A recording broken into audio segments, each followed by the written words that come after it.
The rain was merciless that evening in New York, dragging gray streaks down the glass walls of Carver Holdings.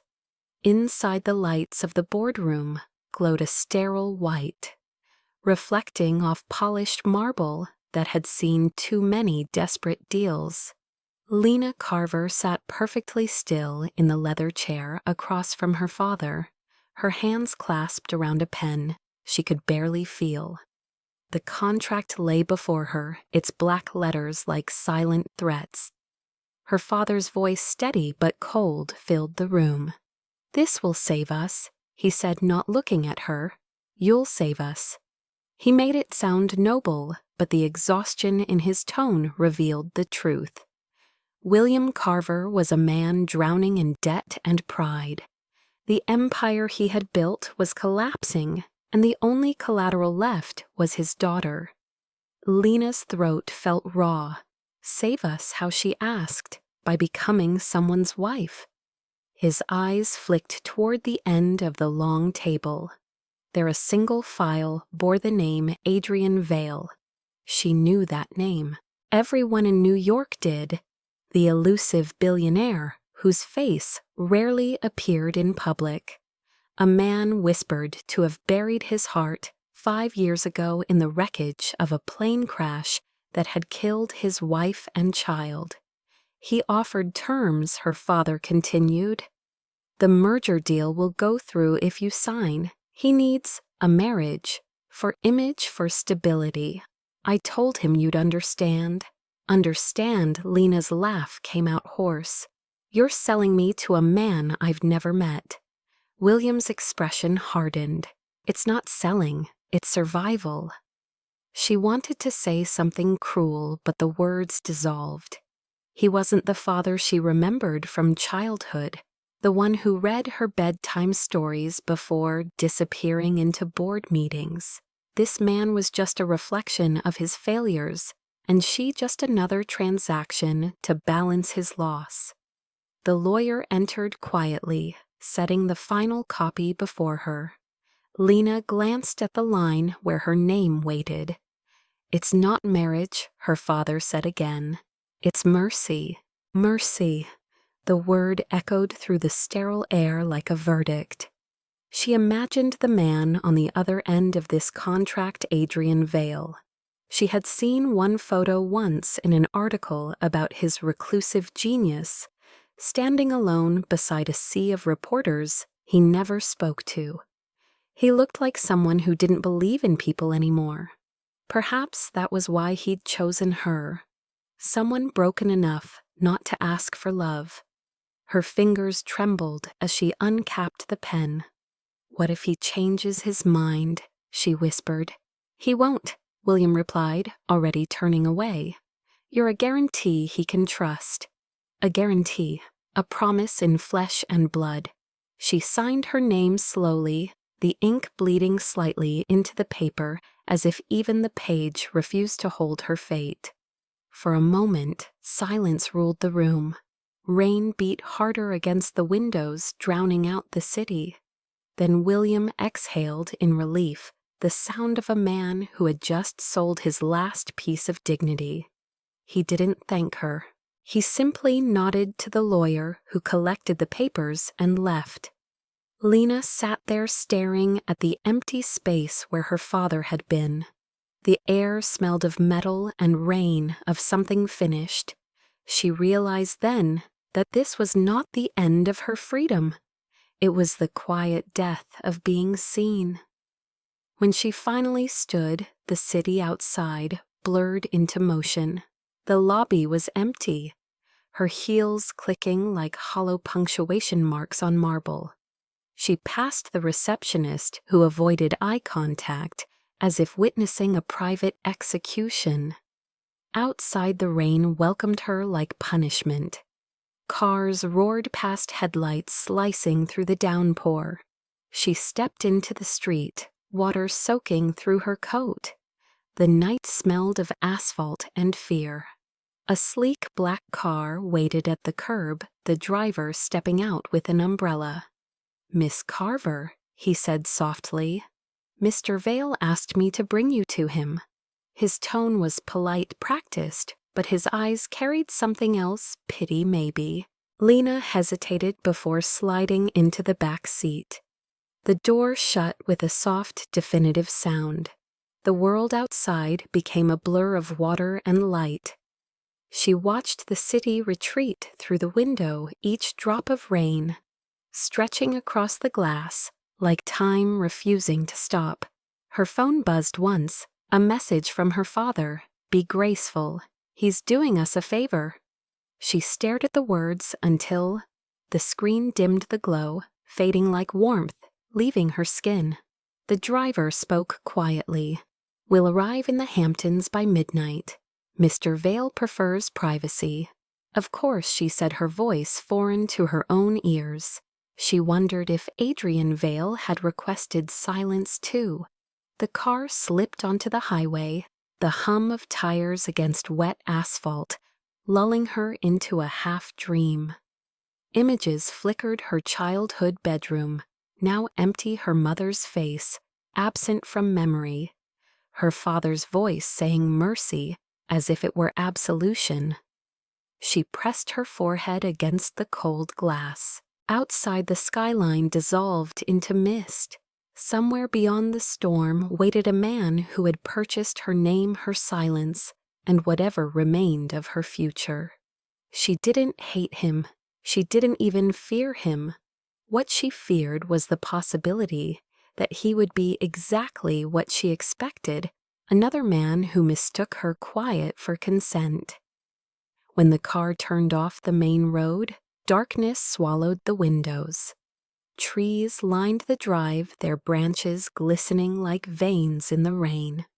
The mansion appeared gradually, a silhouette of glass and stone, rising from the cliffs.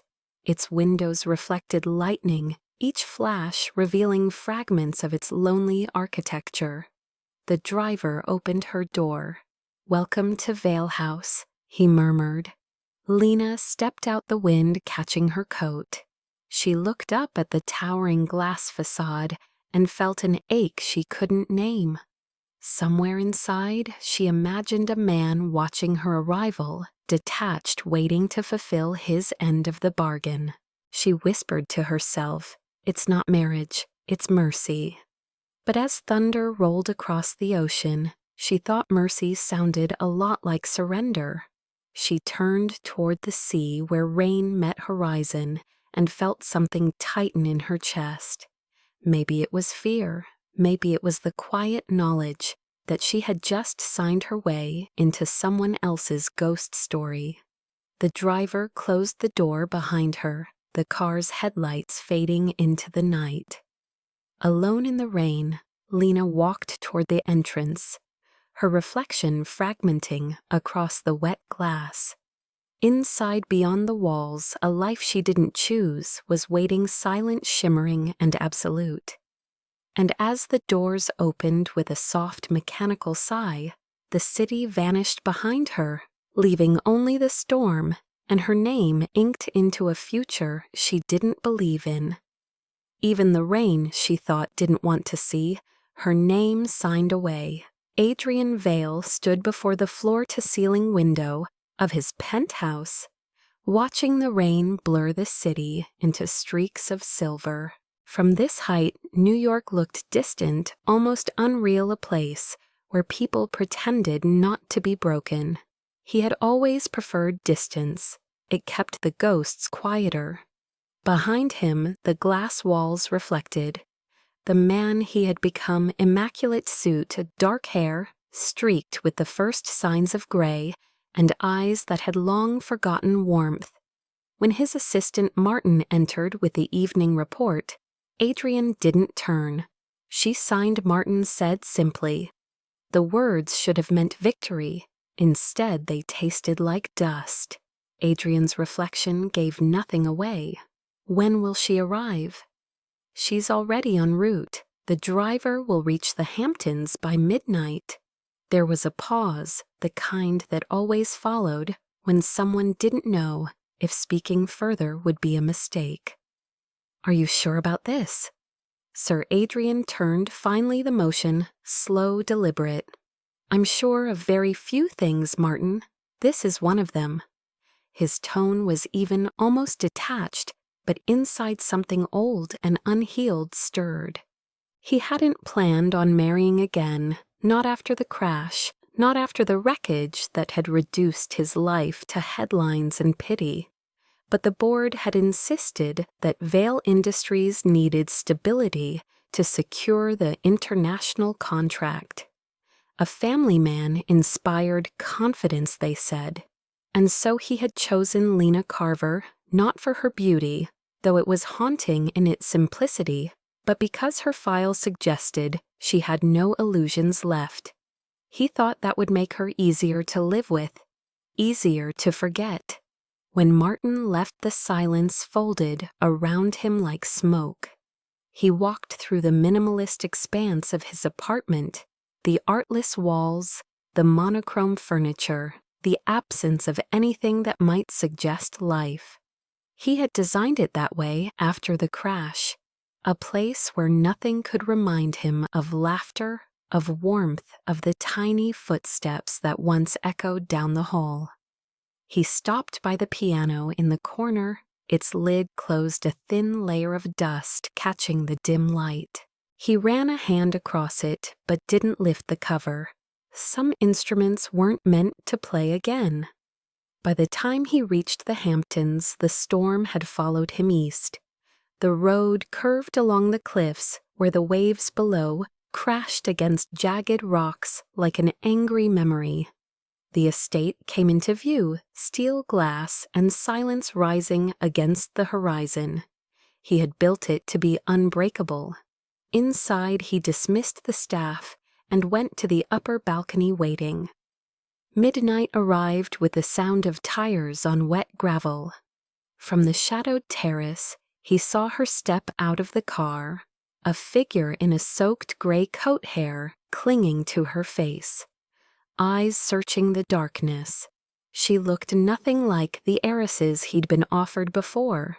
There was no pretense, no glamour, just a quiet defiance in the way she stood, as if the rain itself was testing her and finding her worthy. For a fleeting second, he felt something tighten in his chest. Then he turned away. When the butler announced her presence, Adrian waited a few seconds before descending the staircase. The foyer glowed with soft, diffused light that made the glass walls shimmer like frozen water. She stood at the entrance, her suitcase beside her, droplets still falling from her coat.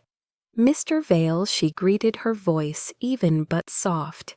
"Miss Carver," he replied, his tone clipped formal. "You can leave the luggage, it'll be taken care of." She nodded, her posture straight. Neither of them moved closer. "This arrangement," he began, "is meant to be practical. You'll stay here for 3 months. There will be no press, no statements, no photographs. After that, we can discuss next steps."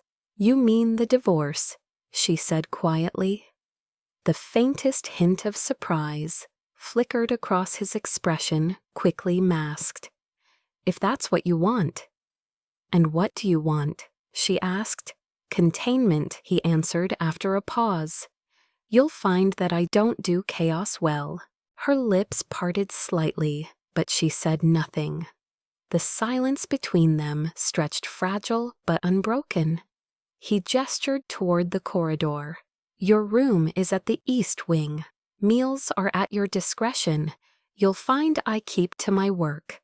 She gave a small nod and turned to leave, but his voice stopped her. "One more thing. Whatever brought you here, don't expect it to fix anything." She looked back at him, her eyes unreadable. "I stopped expecting anything a long time ago." When she disappeared down the hallway, Adrian stood there for a moment longer, listening to the distant hum of the sea against the glass. Something about her presence unsettled the stillness he had cultivated for years.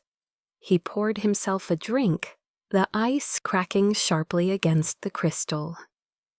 Through the transparent walls, lightning split the horizon, and for a moment Her reflection flickered across the glass from the far side of the room, small, uncertain, yet entirely human.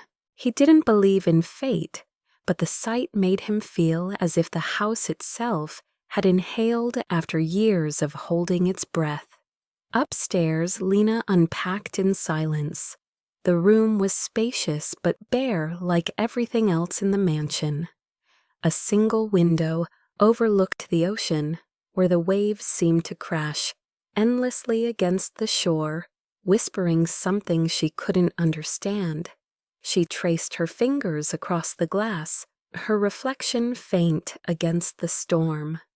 Somewhere below she could hear faint music, no, not music, just the sound of a man pacing through his loneliness. She closed her eyes, exhaling slowly. This wasn't marriage, it wasn't even mercy, it was survival. But as the thunder rolled again and her heartbeat synced with the distant rhythm of the sea, Lena realized something unexpected. She wasn't afraid. Not of the man downstairs, nor the silence that bound them. What terrified her was how familiar it already felt. She whispered into the darkness almost as a prayer, "Let this not be another cage." Downstairs, Adrian stood by the window, unaware that he was thinking the same thing. Two people trapped in glass, watching their reflections move closer with every wave that broke against the cliffs. The first morning in the glass house was so quiet, Lena thought she might have gone deaf in her sleep.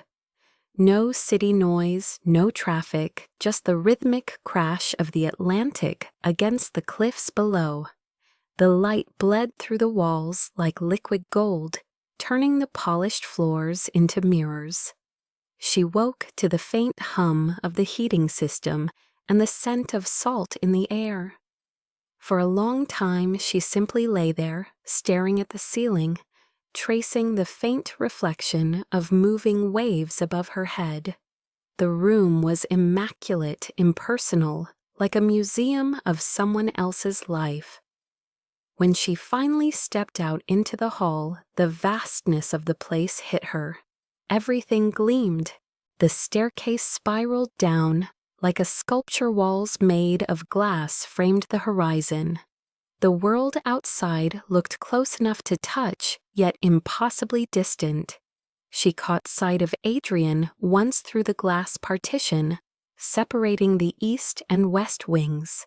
He was in his study, a wall of monitors, lighting his face in shades of blue. He didn't glance up. There was something haunting in the stillness that surrounded him, as if the house itself had learned silence from its owner. The staff moved soundlessly, appearing and vanishing like shadows. Breakfast was already waiting on the counter, coffee, fruit, eggs. But Lena could tell no one expected her to eat with him. So she ate alone, the scrape of her fork, the only sound in the room. Later she wandered through the halls, her reflection following her from every angle. Every corner of the house was designed to show beauty, but it felt like living inside a prism. Every move, every breath refracted, divided, seen, but never felt. There were no photographs, no traces of the man who lived there, only the evidence of wealth meticulously curated to hide any trace of humanity. She paused by the piano in the central hall. Dust had gathered on its lid, faint fingerprints barely visible where someone had once touched it long ago. She lifted the cover gently and pressed one key. The sound echoed sharp and lonely through the empty space. It startled her how alive it felt. Upstairs, Adrian heard the note and froze. For a moment, he didn't move. He had banned music from this house after the funeral because every melody was an open wound. But that single note, fragile, trembling, cut through the static inside him. He closed his eyes, the echo wrapping around the walls, and for the first time in years he didn't stop it. When Lena realized he hadn't appeared, she continued softly, one uncertain note after another, letting them fill the void like small acts of rebellion. She played until the house began to sound less like a tomb and more like something breathing. That afternoon, she explored the outer terrace, the wind tangling her hair as she leaned against the glass railing. Below her, the sea roared in endless motion. She wondered if that was why Adrian had built this place here, so the noise outside could drown the noise within. Her thoughts drifted back to the day she signed her name away. Her father's voice cold and final, the ink soaking into the paper like it was swallowing her choices. She had told herself she wouldn't feel anything here, that this arrangement would be clean and simple. But the longer she stood there, the more she sensed the quiet weight of another person's grief woven into the air. That evening, when the wind grew stronger, she found herself unable to sleep. Through the translucent curtains, she saw Adrian again, standing on the balcony outside his study, a glass of whiskey in his hand. The stormlight flickered across his face, revealing eyes fixed on something far beyond the horizon. He didn't move, didn't shiver, even as the rain soaked through his shirt. He looked like a man carved from the same stone that built the cliffs, unyielding but weathered. She wanted to turn away, but couldn't. There was something unspoken in the way he faced the storm, as if he was daring it to strike harder. She thought of what the papers had written about him after the crash, the genius CEO who went silent overnight, who bought land on the coast and vanished. They called it eccentricity, but looking at him now, Lena knew it wasn't that. It was punishment. He lived surrounded by glass, so he could never escape his reflection. When he finally turned, their eyes met across the storm. For a moment, neither moved. The wind howled between them, pressing against the walls like a living thing.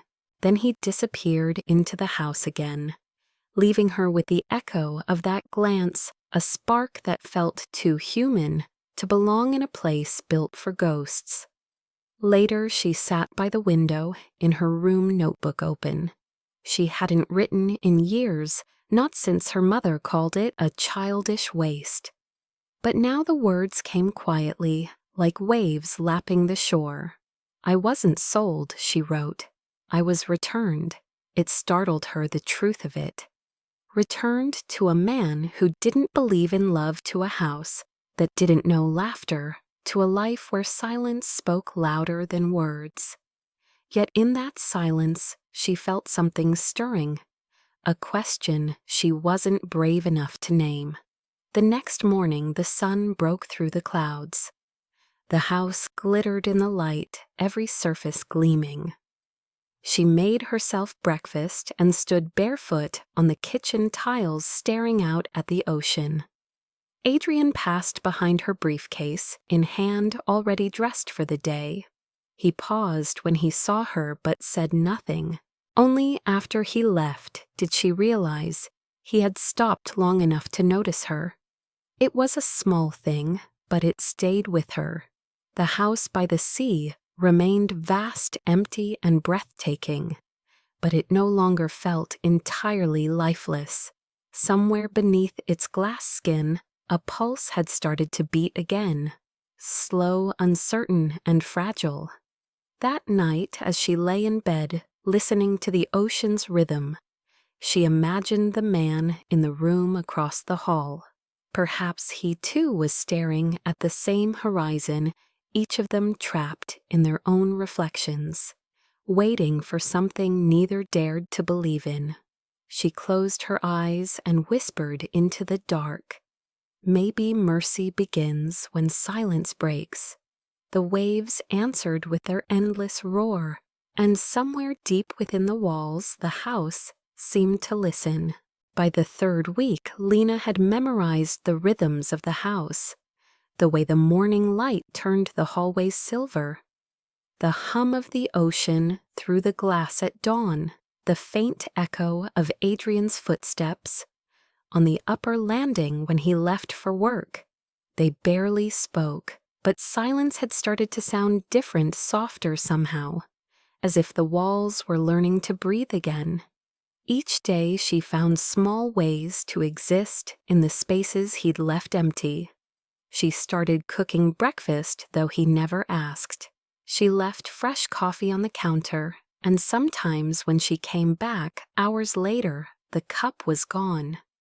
She replaced the sterile vases with wildflowers from the cliffs, their stems crooked but bright. One morning she opened the curtains fully, letting sunlight flood the living room. Adrian came downstairs as she was dusting the piano. He stopped in the doorway, frowning slightly at the unfamiliar brightness. "You'll burn the floors," he said. "They're meant to be seen," she replied without turning. He didn't argue, and that she realized was a small victory. The next day she found herself humming while slicing fruit, an old melody she barely remembered.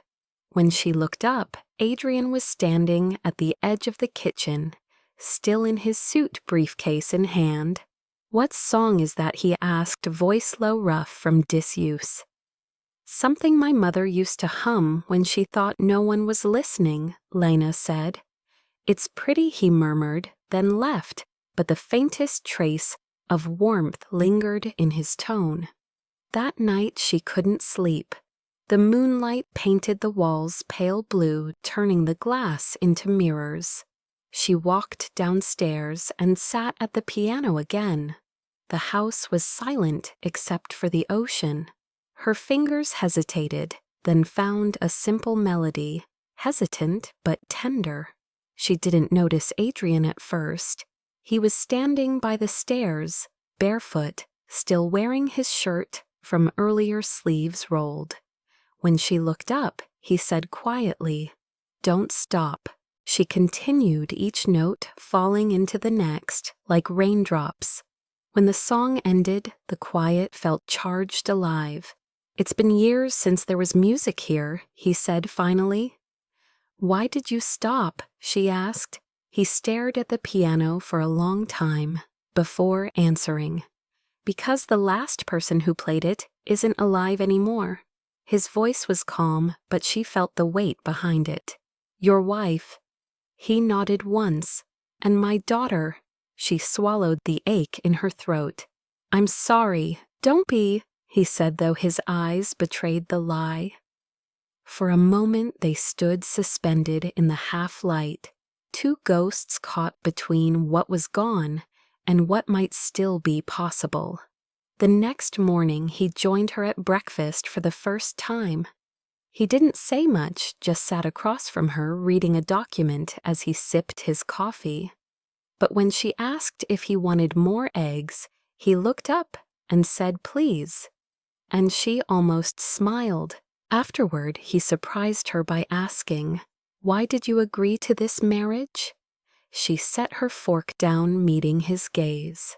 "Because being invisible at home hurt more than being sold." The honesty in her voice disarmed him.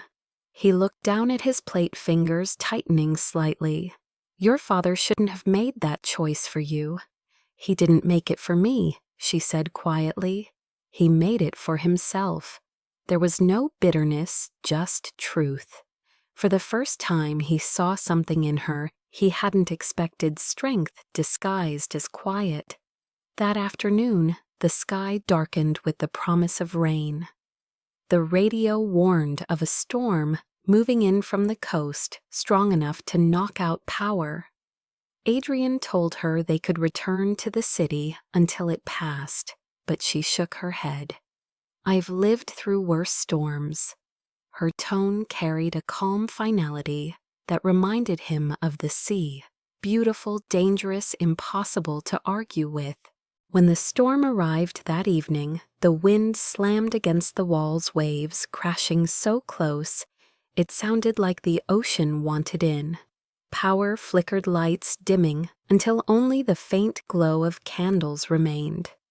Adrian checked the generator, then joined her in the library where the fireplace cast long shadows.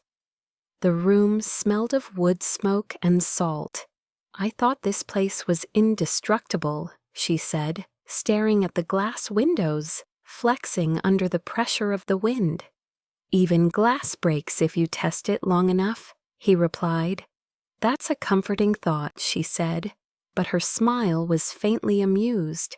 They sat in silence for a while, listening to the storm. She glanced at the shelves, hundreds of books arranged perfectly untouched. "You don't read them?" she asked. "No." "Why keep them because they fill the space? That's not the same as living in it." He looked at her, then really looked, and for the first time since she arrived, she didn't see the ghost everyone described. She saw a man holding himself together out of habit, not hope. The fire crackled between them. "Why do you keep playing that piano?" he asked. "Because silence makes me forget I'm still alive." His jaw tightened, the faintest tremor passing through his composure. The wind roared outside, the sound of a world unraveling. Then softly he said, "Maybe you were never invisible. Maybe they just never learned how to see you." The words landed somewhere deep inside her. No one had ever said that before. She turned toward him, the candlelight flickering in her eyes. "And you," she asked, "who stopped seeing you?" He didn't answer, but when the lightning struck, its brief light revealed his face, turned toward her raw and unguarded. They stayed like that until the storm swallowed the horizon. Upstairs, as she tried to sleep, she could still feel his words echoing in her chest. She had come here believing she was the only one sold. But maybe he had been sold too, to grief, to guilt, to the illusion of control. The next morning she found a small glass vase on the piano, holding one of the wildflowers she'd brought in from the cliffs. No note, no words. Just that single bloom, awkward and beautiful, catching the first light of day. She didn't need to guess who left it. For the first time, she smiled without meaning to. The house, once a monument to silence, had begun to whisper again. The storm arrived without mercy. By nightfall, the waves had grown violent, hurling themselves against the cliffs with a force that made the entire house tremble. Rain lashed at the glass walls in long, furious strokes, thunder cracking so close it seemed to shake the air inside their lungs. When the power finally gave out, the mansion fell into darkness, broken only by the dim glow of candles that Lena had hurriedly lit. The silence between the crashes of thunder was worse than the noise itself, heavy and uncertain. Adrian appeared in the doorway of the library, flashlight in hand, his shirt damp from checking the generator outside. "It's out," he said. "The backup, too." She looked up from the fire she was coaxing to life in the hearth. "Then we'll have to survive the old-fashioned way." He gave a short nod and set the flashlight on the table. The flames caught his profile, throwing half his face into shadow. He looked different like this, stripped of the armor his routines had built around him. Vulnerable, human. The wind howled louder, rattling the windows. "You're not afraid," he asked, "of the storm?" She smiled faintly. "Storms don't scare me. They remind me the world's still alive." He studied her for a moment, the reflection of firelight flickering in his eyes. "You talk like someone who's had to survive too much of it." "Maybe I have." The fire grew stronger, filling the room with a fragile warmth. She wrapped herself in a blanket and sat on the rug staring into the flames. Adrian hesitated, then joined her, lowering himself to the floor beside her. You said you've lived through worse storms, he said quietly. What did you mean? Lena didn't answer right away. Outside, lightning illuminated the glass walls, revealing waves so high they looked as though they might swallow the house whole. When I was 21, she said finally, I was in the hospital for a year, ovarian failure. The doctors said I wouldn't be able to have children. She kept her eyes on the fire. My parents called it an inconvenience. My fiancé at the time called it a deal breaker. It felt like being erased from my own future. Adrian's jaw tightened. I'm sorry, he said, and meant it. She shook her head. Don't be. I learned how fast love disappears when it's tested. A bitter laugh escaped her. I guess I should thank them for teaching me early. For a long time there was only the sound of rain. Then Adrian spoke, his voice, low, deliberate. The night my plane went down, I was supposed to be on it. She turned toward him slowly. My wife and daughter were flying to Montreal. I stayed behind for a meeting that couldn't wait. The plane went down over the river. They said no one survived. His hand closed loosely around his glass, untouched whiskey, trembling with the flicker of the fire. For months I kept hearing the last voicemail she left. My daughter's voice in the background asking if I was coming home. I kept thinking if I hadn't built that company, if I hadn't needed so much control, maybe they'd still be alive. His voice broke slightly at the end, just enough to reveal the fracture beneath. Lena reached out her hand, hovering before resting gently on his. You can't keep living in that night, she whispered. You didn't cause it. But I did, he said, looking at her, as if daring her to argue. I built the life that killed them. Every success, every dollar it cost me theirs. She shook her head. Maybe you were never broken, Adrian. Maybe you just forgot what wholeness looked like. He stared at her for a long moment, the words sinking in like warmth against frost. Outside the wind screamed, but the room had grown strangely calm, the kind of stillness that only exists when two people stop pretending they don't see each other. The firelight danced across her face, softening the sadness in her eyes. You're not what I expected, he murmured. Neither are you, she said. A distant crash echoed through the halls, the sound of something heavy falling. She flinched, but he stood, grabbing a lantern. Stay here, I'm not staying alone, she said, rising to follow him. The west corridor was pitch black, the sound of wind seeping through unseen cracks. They found one of the tall windows, partially unsealed rain, pooling on the marble floor. Together they forced it closed, their hands brushing briefly. Her pulse jumped, and she saw his eyes flick to hers in the flickering light. When the window finally latched, they stood there breathing hard, faces inches apart, stormlight flashing between them. For a second neither moved. Then thunder rolled overhead, and she stepped back first, breaking the spell. It's fine now, she said, her voice softer than before. No, he replied quietly. It's not. They returned to the library, their clothes damp, the fire burning lower.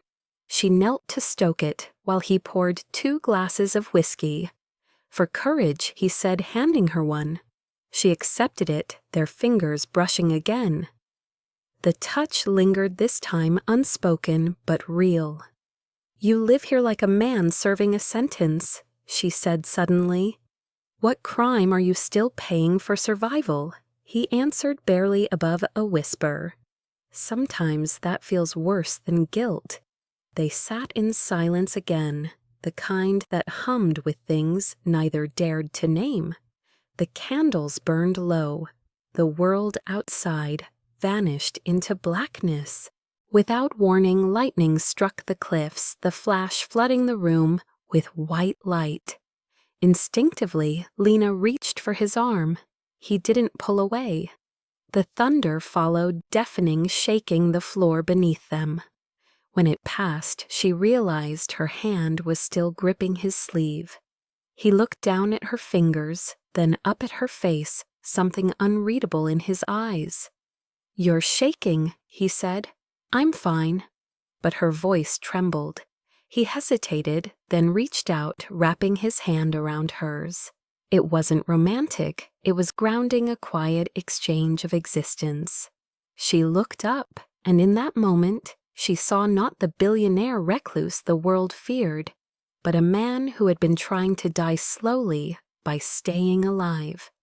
The storm outside howled its fury, but the real one, the one between them, was quieter, deeper, more dangerous. They stayed there by the fire until exhaustion blurred the edges of fear. The house creaked, the sea roared, and somewhere in the middle of it, all they found a strange kind of peace. As she drifted toward sleep, her head resting against the sofa, she felt his coat drape over her shoulders. His hand lingered for just a second, the warmth of his touch more comforting than the flames. She heard his voice faint, almost lost to the wind. Maybe, he whispered, we both survived for a reason. The thunder rolled again, softer this time, as if even the storm was listening. The storm had broken by dawn, but the sky still trembled with leftover thunder. The house smelled of wet wood and smoke. Lena woke to the soft crackle of the dying fire, wrapped in Adrian's coat. Her cheek pressed against the sofa cushion. For a moment she didn't remember where she was. Then she saw him sitting a few feet away, still awake, his elbows resting on his knees, his eyes distant. The lantern light painted shadows beneath his jaw, making him look both younger and older at once. "You didn't sleep," she murmured, her voice hoarse. He looked at her, and for the first time since she'd arrived, his expression wasn't guarded. It was raw. "I used to dream of the crash," he said quietly, "every night. But last night I dreamed of something else. My daughter was calling for me, but she wasn't afraid. She was smiling." He rubbed a hand over his face, the motion slow. "It felt like she'd forgiven me." Lena sat up, pulling the coat tighter around her shoulders. "Maybe she has," she said softly. "Or maybe you're finally forgiving yourself." He gave a humorless laugh. "That would be easier if I believed in that kind of mercy." "You believe in storms," she replied. "You should believe in calm, too." He looked at her, studying the quiet certainty in her tone. The firelight flickered in her eyes, and something inside him cracked open a little more. "You're not afraid of me," he said. "Everyone else is, even when they pretend they aren't." "I'm not here to pretend," she said, "and fear has never saved anyone." He leaned back in the chair, exhaling slowly. "You don't understand what it means to live with ghosts, Lena." She smiled faintly. "I do. They just have different names." Her words hung between them like smoke. He turned away, staring into the dark window, where their reflections shimmered faintly against the fading storm. "You think you're beyond repair?" She continued, her voice low. "But you're not. You're just waiting for someone to remind you you're still human." He didn't move for a long moment. Then he said, almost to himself, "You make it sound so easy." "It's not," she whispered, "but it's possible." Outside, the wind had softened to a whisper. The world was washed clean, but inside the house, the air still held the electricity of something unfinished. When he finally stood, she rose too, unsure why. They stood near the fireplace, close enough for the warmth between them to feel almost alive. "I don't know what you want from me," he said, his voice barely more than a breath. "Nothing," she answered. That's what makes this different. His eyes searched hers, trying to find the deception that wasn't there. She didn't flinch. He took a slow step closer, the space between them narrowing until she could see the faint stubble on his jaw, the pulse at his throat. "Don't do that," he said, his tone rough. "Do what?" "Make me remember what it feels like to be touched." The confession left his lips like a wound reopening. Lena didn't answer. She just lifted her hand, hesitated, and then placed it gently against his cheek. His breath caught the kind of involuntary sound a man makes when memory collides with reality. "You don't have to keep living like it's still that night," she said. His hand came up, covering hers, holding it there. The world outside disappeared. There was only the warmth of skin, the fragile tremor of forgiveness. "You shouldn't be kind to me," he whispered. "It makes me want things I swore I'd buried. Maybe some things are meant to be unearthed." He looked at her, then really looked, as if seeing her for the first time. The quiet resilience in her face, the way her eyes carried both sorrow and grace. And in that look, the distance between them finally dissolved. He kissed her. It wasn't planned, wasn't perfect. It was hesitant, searching like two people, testing whether the world would break if they let themselves feel again. She didn't pull away. Her hands slid up to his shoulders, anchoring herself to the moment as if it might vanish with the next breath. The rain outside had slowed to a soft drizzle, the sound gentle and forgiving. They moved like the tide, cautious, inevitable. Every touch felt both new and familiar, like coming home to something neither believed they deserved. When he lifted her face to his forehead rested against hers. "Tell me to stop," he murmured. "If you want me to, I don't," she whispered. "Not tonight." The hours that followed blurred like a half-remembered dream. The storm outside faded completely, leaving only the rhythm of the ocean and the quiet sound of their hearts rediscovering life. It wasn't lust that bound them, it was recognition, the meeting of two broken halves that fit without explanation. Later, when the dawn crept through the shattered clouds, Lena lay beside him, watching the light trace the contours of his face. He slept for once, unguarded, the lines of pain softened.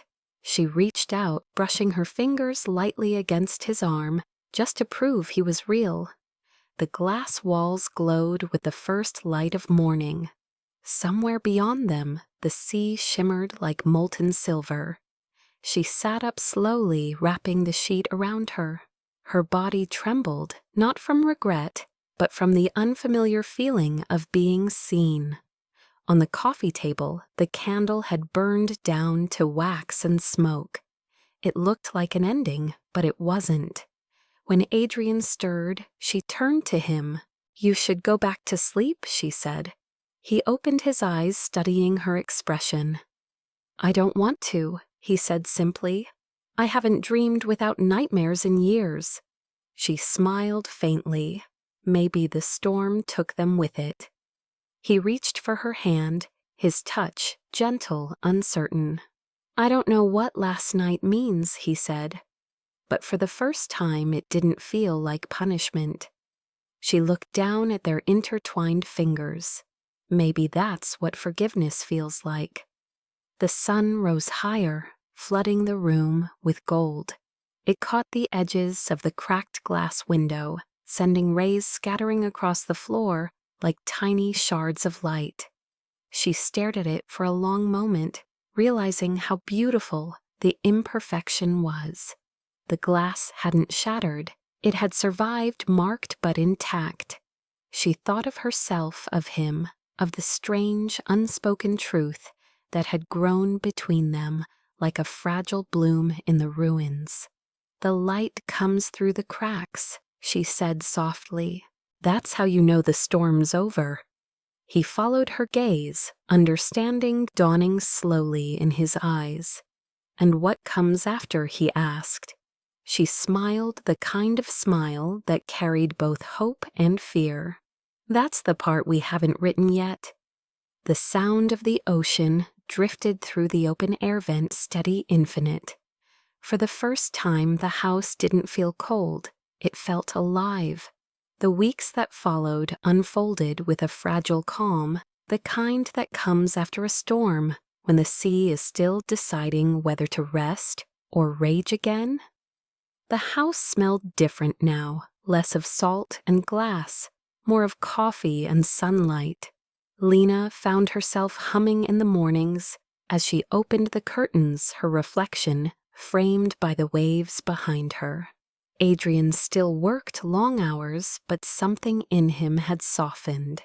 He joined her for breakfast, sometimes lingered at the piano when she played, even laughed once the sound startling both of them. Yet beneath that gentleness, an unspoken tension hummed something neither dared to name.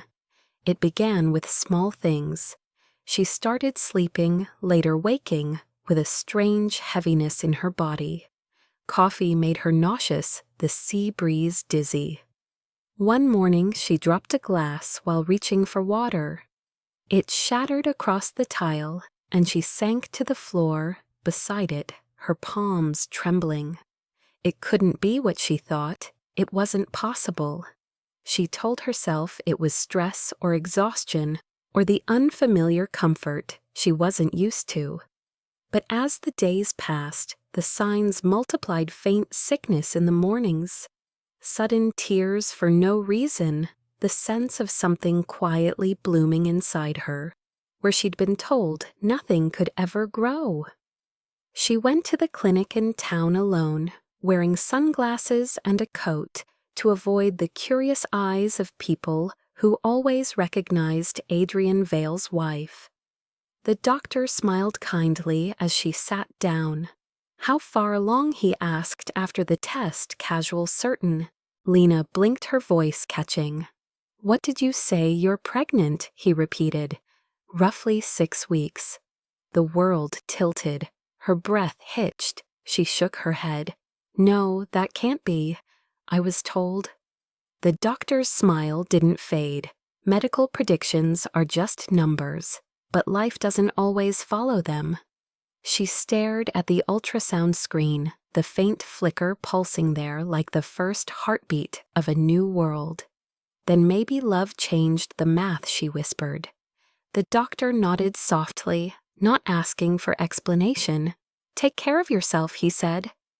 But as she left the clinic, the air outside felt too bright, too thin. She drove home in silence, her hands trembling on the steering wheel. That night, she sat on the bed, staring at her reflection in the glass wall. The waves rolled endlessly behind her. Her palm rested on her stomach, the weight of it both terrifying and miraculous. She didn't tell Adrian. She didn't know how. He had already lost everything he loved once. How could she ask him to believe in something that defied reason? Yet he noticed the change in her. He noticed everything now. The next morning he found her standing barefoot in the kitchen, pale, distracted. "You're not eating," he said, concern threading through his voice. "I'm fine," she answered too quickly.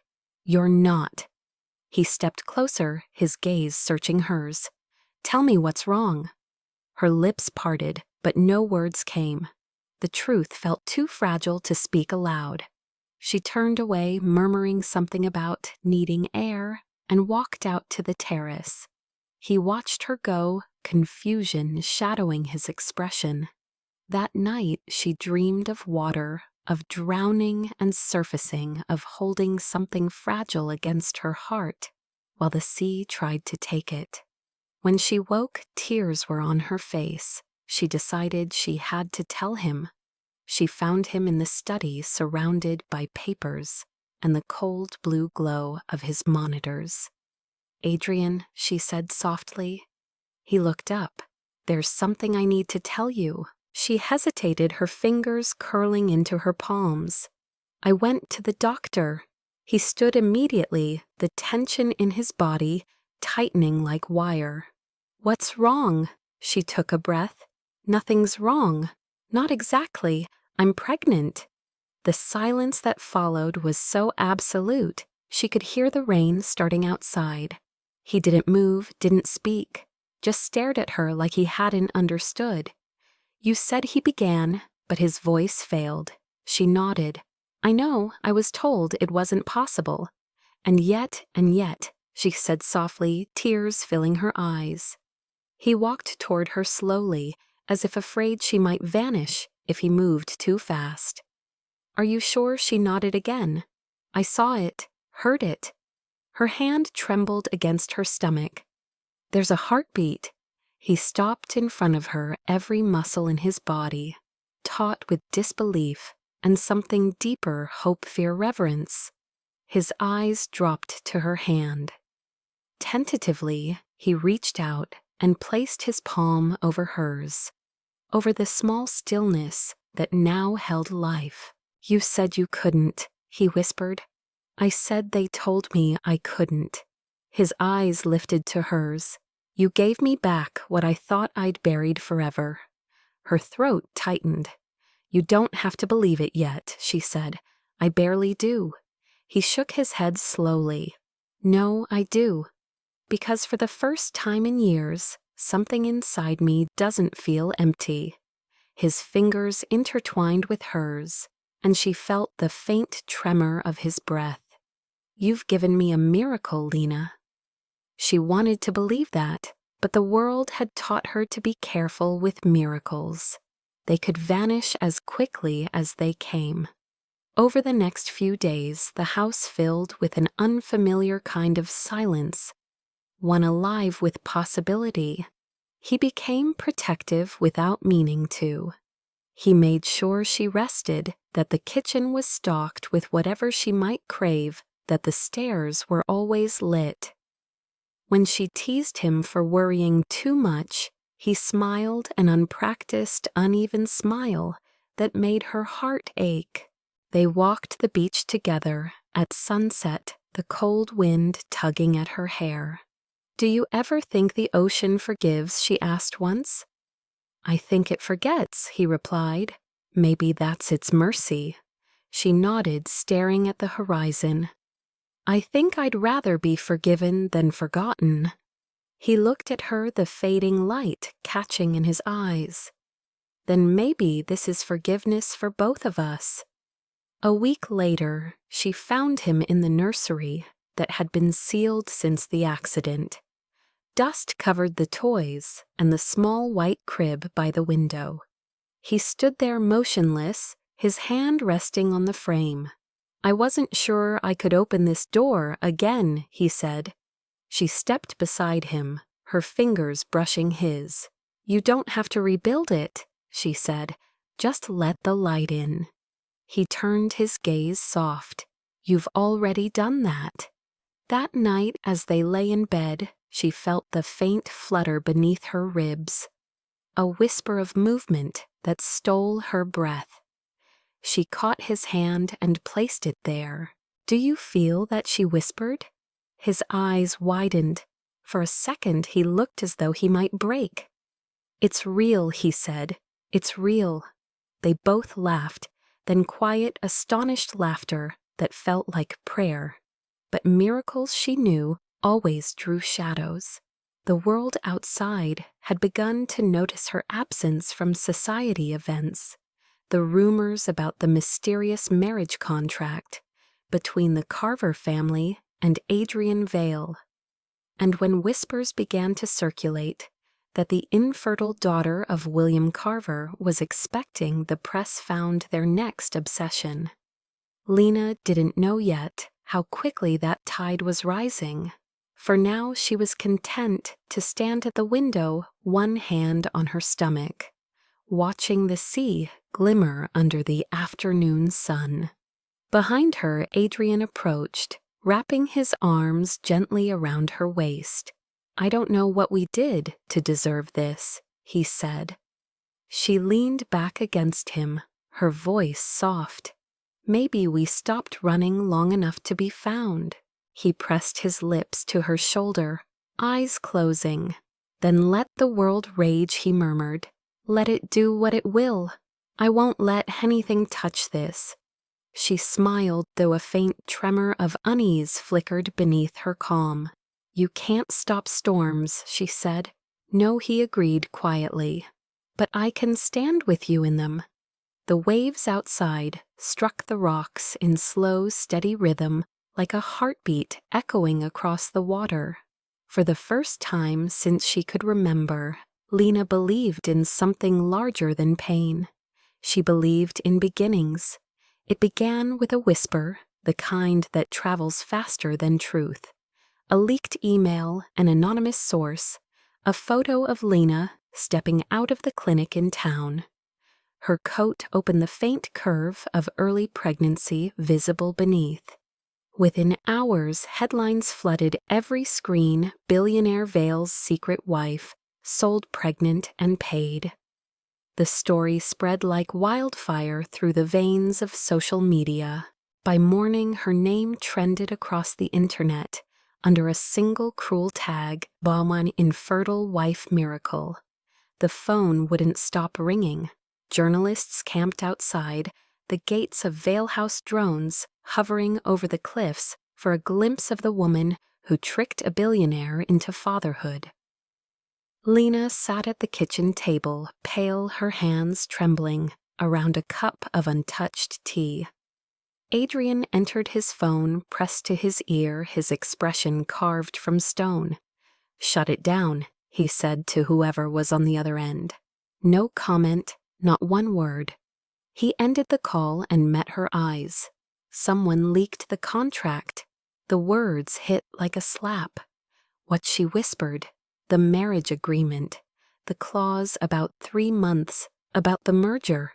He sat opposite her shoulders, rigid. "They're saying you did this for money, that you were paid to play the wife." Her throat closed. "You think I know," he said instantly, his voice sharp. "I know you didn't, but the press doesn't care." She wanted to breathe, but the air felt too thick. "Who would do this?" He hesitated. "Your brother, maybe, or someone in your father's circle. The timing is too perfect." She stared at him, her pulse pounding. "They sold me once. Why not again?" Outside, a helicopter circled the sound like a swarm of angry bees. Adrian stood abruptly. "I'll handle this." He left for the city. That afternoon, his car vanishing into a storm of flashing cameras and questions. Lena stayed behind the house, no longer quiet, but suffocating. Every news channel dissected her life, her diagnosis, her past, her so-called miracle pregnancy. Gold digger, liar, infertile fraud. The words looped endlessly on the television until she turned it off. The next day, her mother called for the first time in months. "What have you done?" Her voice snapped through the line. "Do you have any idea what people are saying?" "They're saying what they always said," Lena replied quietly. "That I'm an embarrassment, a failure." "You brought shame to us again," her mother said. "You think you can buy your way into respect by marrying him?" "I didn't marry him for respect," Lena said, her voice shaking. "I married him because you sold me." There was silence then, the click of disconnection. Lena lowered the phone slowly, her eyes burning. That night, a knock sounded at the door. She opened it to find a reporter microphone in hand cameras flashing in the dark. "Mrs. Vale," the woman said breathlessly. "Is it true you faked your infertility to trap him? Did you lie about the pregnancy?" Lena froze, blinded by the flashes. "Leave," she said, but her voice was drowned by questions. "Did your father arrange it? Are you the reason for Vale Industries' stock drop?"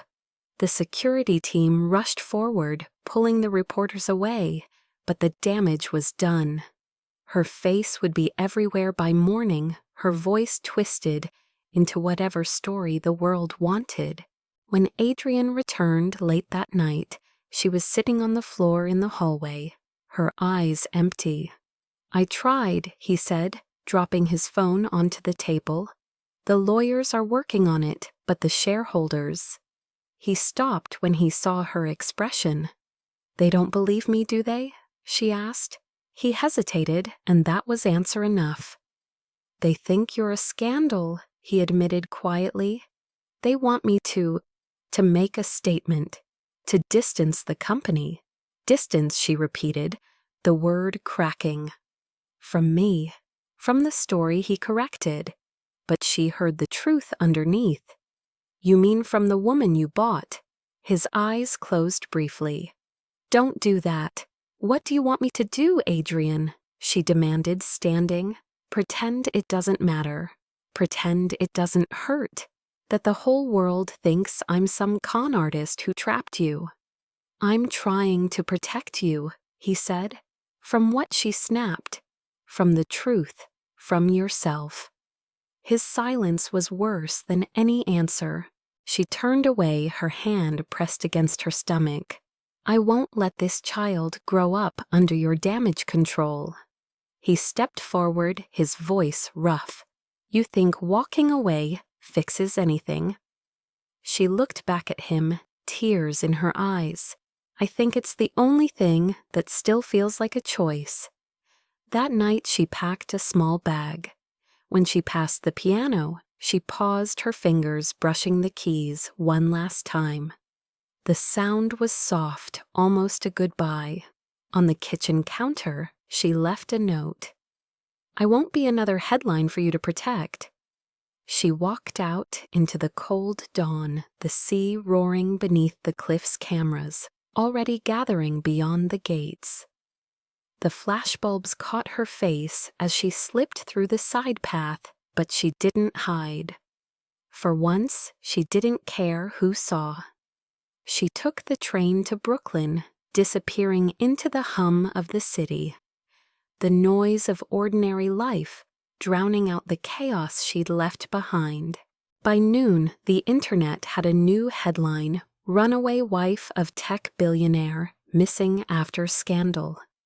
Adrian stood in his office, the skyline stretching endless behind him. His reflection stared back from the glass, hollow and furious. His assistant entered quietly. "The board wants an emergency press conference," he said. "They're asking if you'll confirm the separation." Adrian's jaw clenched. "No," he said. "Tell them I have something else to say." He turned back to the window, the rain beginning again, streaking the glass like tears he refused to shed. Somewhere out there she was alone, pregnant, hunted by a world that had turned love into spectacle. And for the first time in his life, Adrian Vale, the man who built his empire on control, had no idea how to fix what mattered most. The rain returned the day Adrian decided to end the silence. For a week he had searched, calling hospitals, shelters, old friends of the Carvers, anyone who might have seen her. Every lead dissolved into nothing. The world that had mocked her now mocked him too. Headlines screamed betrayal and failure, painting him as a fool blinded by pity. His company's stock fell, his reputation shredded, but none of it mattered. He hadn't built his empire to lose it over a lie. He had built it to control what could never truly be controlled. And now the only thing that mattered had walked out of his reach. When he finally found her, it was because of a painting. A reporter had posted a photo online, a mural of the sea, painted on a crumbling brick wall in Brooklyn. At the bottom corner, the signature read LC. The caption beneath it said, "The storm will pass." He knew instantly. That night he drove into the city alone. The rain blurred the streets into ribbons of light. When he reached the building, a narrow loft tucked between warehouses, the press had already arrived, drawn by whispers, that the missing wife of Adrian Vale had been found. Cameras clustered like vultures, their flashes devouring the night. He stepped out of the car without an umbrella water, soaking his suit in seconds. The reporters surged forward, shouting his name, but he didn't stop. He pushed through the crowd until he reached the steps, the door looming ahead, like the final gate to something sacred. Mr. Vale once shouted, "Do you have a statement about the fraud allegations?" Another called out, "Are you here to end the marriage?" He turned then slowly, the rain slicking his hair against his forehead. The lights from the cameras hit his face, and for the first time in years, he didn't hide behind silence. "You want a statement?" he said, his voice steady, but carrying over the noise. "Here it is." The crowd quieted, their microphones thrust toward him. He looked directly into the nearest lens, speaking not as the billionaire the world knew, but as the man she had saved. They called her infertile. He said his words deliberate, but she carried hope when the world was barren. They called her bought, but she gave without price. They called her a liar, but the only lie was the one that said a woman's worth ends where her pain begins. The reporters fell silent. The rain drummed against umbrellas, the only sound left in the street. Adrian continued, his voice breaking slightly, but never faltering. "Lena Carver didn't marry me for money. She married me because I offered her mercy when I should have offered her choice. And she stayed because in a house built to keep the world out, she taught me how to feel again." His chest rose and fell as he met their gazes one by one. "You call it a scandal. I call it salvation." The murmurs rippled through the crowd, cameras flashing again. But now the light felt different, less like attack, more like witness. Adrian took a breath, the words forming like confession. "If this world can't see what love looks like when it crawls out of the ashes, then it's the world that's broken, not her." He lowered the microphone, the echo of his voice lingering in the wet air. Then softer into the silence he said, "Lena, come home." For a heartbeat, nothing moved. Then behind the glass window of the loft, a figure appeared. She stood frozen, her face pale, her hair damp from tears, or rain, it was impossible to tell. The crowd turned, following his gaze. Adrian's breath caught as she stepped out onto the small landing above him, clutching the railing. "You shouldn't be here," she said, her voice trembling, but he could hear it even over the storm. "Too late," he said. "I already am.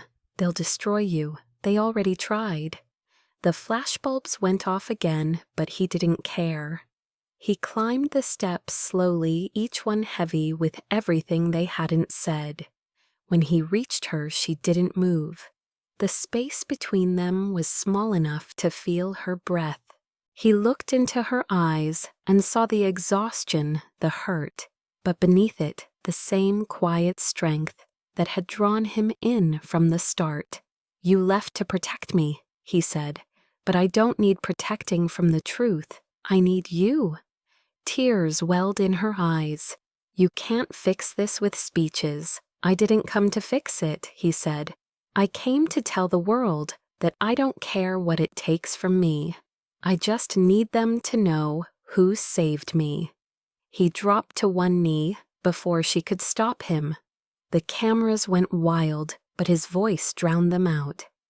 "I thought I was buying silence, Lena. What I found was love. And if I lose everything because I chose to love you, then let it all burn." The crowd gasped, their lenses capturing the image that would flood every news outlet within the hour. Adrian Vale, the billionaire recluse, kneeling in the rain before the woman he was accused of buying. Lena's tears broke then, unstoppable. She knelt too, cupping his face in her hands. "You didn't buy me," she whispered. "You believed in me when no one else did. Then believe in me now," he said. "Let's go home." She nodded, unable to speak. He stood, helping her up his arm, steady around her. The crowd parted as they descended the steps, flashes exploding like fireworks. Somewhere in the back, a reporter shouted, "Mr. Vale, what will happen?" To Vale Industries, Adrian didn't pause. "Let them find someone else to build their empires," he said. "I'm done building walls." As they reached the car, Lena hesitated. "Adrian," she said softly, "you just gave up everything." He smiled faintly, brushing a raindrop from her cheek. "Not everything," he murmured. "Just the parts that didn't matter." He opened the door for her, and she slid inside the noise of the crowd, fading behind the glass. As the car pulled away, she turned to him, her hand resting on his. "Do you think they'll believe you?" "They don't have to," he said. "I do." She leaned her head on his shoulder, the city lights streaking across her face. The rain had stopped by the time they reached the highway. The skyline shimmered behind them, fractured by light and motion. For the first time in months, the air felt clean. She looked down at her stomach, where life stirred quietly, beneath her palm, and whispered, "They'll call it a scandal forever." "Then let them," he said. "Every miracle begins as something the world can't explain." The car sped forward through the glistening streets, carrying them toward the coast, toward the house where their story had begun. And though the headlines would write their names in fire, the world had already seen what it was meant to see. Not scandal, not shame, but a man who had chosen love over power, and a woman who had turned her pain into something holy. 1 year later, the house by the sea no longer looked like the monument of loneliness it once was. The storm had taken the part of the glass wall, and when they rebuilt it, Lena insisted on leaving a narrow line of imperfection where the fracture had been. "So we remember," she had said, her hand resting on the glass, as if feeling for the pulse of memory, "so it doesn't look like we were never broken." The morning sun poured through that line, now scattering rainbows across the floor. Outside, the sea breathed quietly, its endless rhythm, no longer violent but tender, like a reminder that even chaos could learn calm. Lena stood on the terrace, one hand pressed against her rounded belly. She was 8 months along, and though her back ached, she refused to rest until she finished her painting, the one that had lived in her mind since that night in Brooklyn when Adrian knelt in the rain. On the canvas, the sky opened after a storm, 2 figures standing at the edge of the sea, small but unyielding, holding on to each other against a world that had already judged them. She stepped back to look at it, her brush still wet with blue. Inside, she could hear Adrian at the piano. He played slowly, hesitantly, as though the keys still carried ghosts. The melody drifted through the open doors, soft, steady, almost like breathing. It was the song he had written for their daughter, who never grew up now, reborn as something new. He called it "For the Ones We Lost." Though Lena thought it sounded more like a song for the ones who were finally found. When he noticed her in the doorway, he stopped playing. "You're supposed to be resting," he said, smiling faintly. "I'm painting," she replied. "That's resting for the soul." "The doctor disagrees. The doctor doesn't live by the sea." He laughed, standing to cross the room. Time had changed him. His hair was longer, his eyes softer, his presence quieter. The world still tried to pull him back. To interviews, to board meetings, to the empire, he had stepped away from, but he no longer belonged to that world. His redemption had not come from rebuilding a company. It had come from rebuilding himself. He reached her, taking the brush from her hand, setting it aside. "You should sit," he said, guiding her gently toward the couch. "I'll finish that later. You'll ruin the waves," she teased. "I'll make them imperfect," he said. "Like us." She smiled, leaning back, her eyes fluttering shut as he kissed her forehead. The baby kicked then, a small insistent motion beneath her ribs. Adrian's eyes lit with wonder, just as they did every time. "You still can't believe it," she murmured. "Every day," he said. "I still think I'm dreaming." "You're not," she whispered. "Dreams fade. This doesn't." The wind shifted outside, carrying the scent of salt and rain. Clouds moved across the horizon, but they were light, harmless, the kind that painted the sky instead of drowning it. On the mantel above the piano hung the finished painting from her exhibition in the city, the one that had silenced every critic who once called her a fraud, "The Light After Rain." It had sold within hours, though she refused to take the money. "Art shouldn't be bought," she'd said at the gallery. "It should be seen."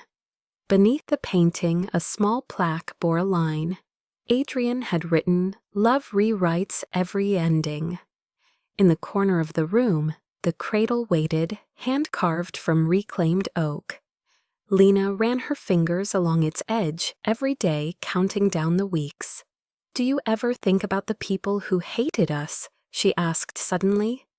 Adrian looked out the window, the sea reflected in his eyes. "Sometimes," he said. "Not with anger, though, just pity. They never learned what it means to lose everything and still choose to love." She nodded. "You think we'll be okay? We already are." He sat beside her, his hand resting gently on her stomach. "They said you were barren," he whispered, "that I was unworthy.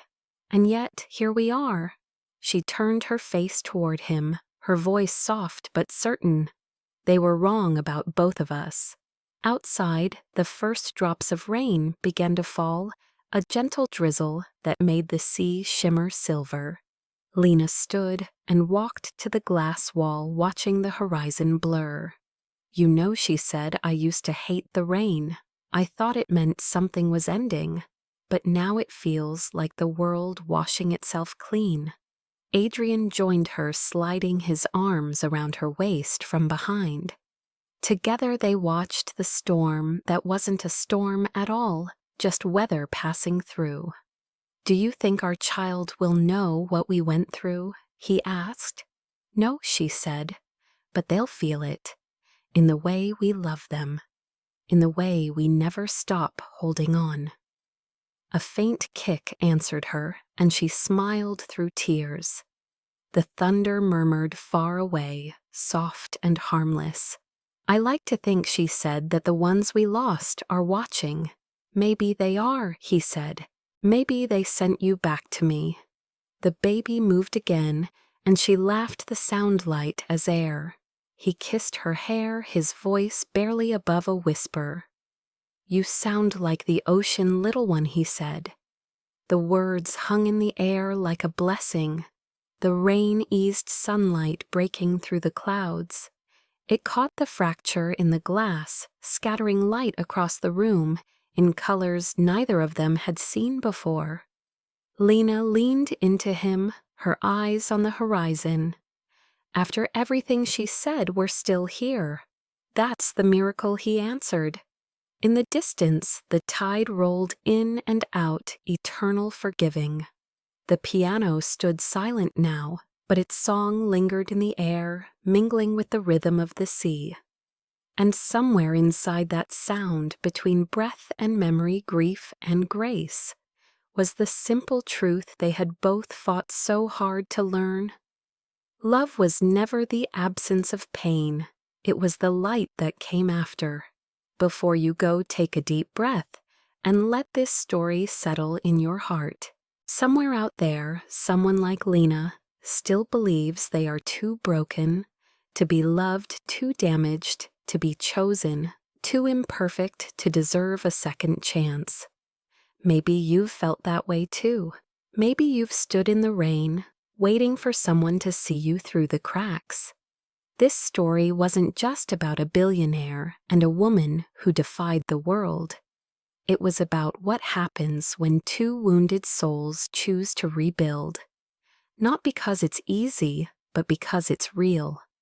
It's about love that doesn't arrive perfect or polished, but love that crawls through the wreckage and whispers, "I'm still here."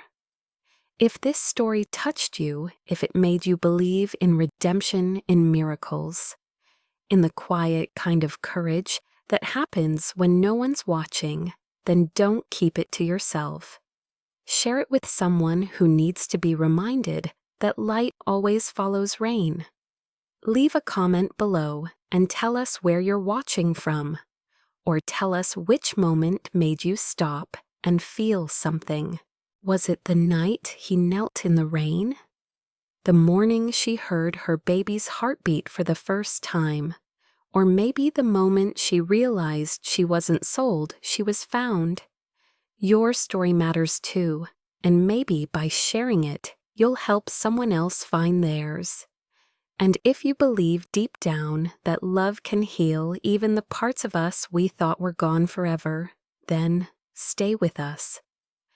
There are more stories to come, stories of second chances, of broken promises, turned into new beginnings of people like you who still believe that love isn't a luxury, it's survival.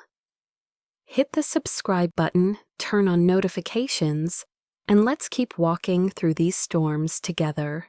Because on this channel, every heartbreak finds its echo, and every ending hides a light waiting to break through. And remember when they tell you you're too broken, too late, too lost. Think of Lena standing by the sea, her hands on the life growing inside her, whispering to the wind. Love rewrites every ending.